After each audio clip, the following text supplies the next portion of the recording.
Comparing functions is easy when they are in the same form, but what about when they are in different forms?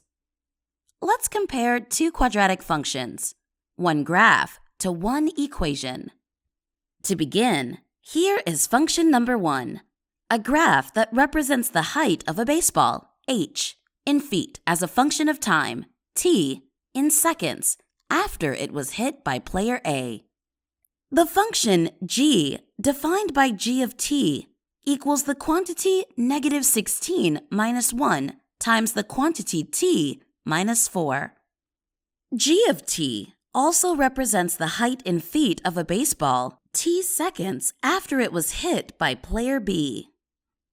Without graphing function g, let's answer the following questions comparing the two functions. Which player's baseball stayed in flight longer? To determine the length of the flight of the baseballs, we need to know how long it took for them to reach the ground again. We can look at the graph and see that the ball reached a height of 0 again after 5 seconds. So player A's baseball stayed in flight for 5 seconds.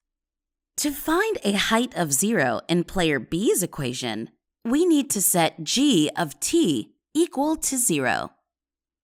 After it is set equal to 0, solve each factor for t.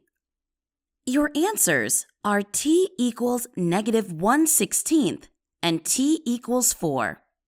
Since t represents time, and time cannot be negative, the solution is t equals 4. That means that player B's baseball had a height of 0 after 4 seconds. Since player A's baseball had a flight time of 5 seconds, and player B's baseball had a flight time of 4 seconds, player A's baseball stayed in flight longer.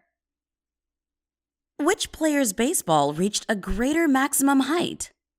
On the graph of player A's baseball flight, the maximum will be the highest point.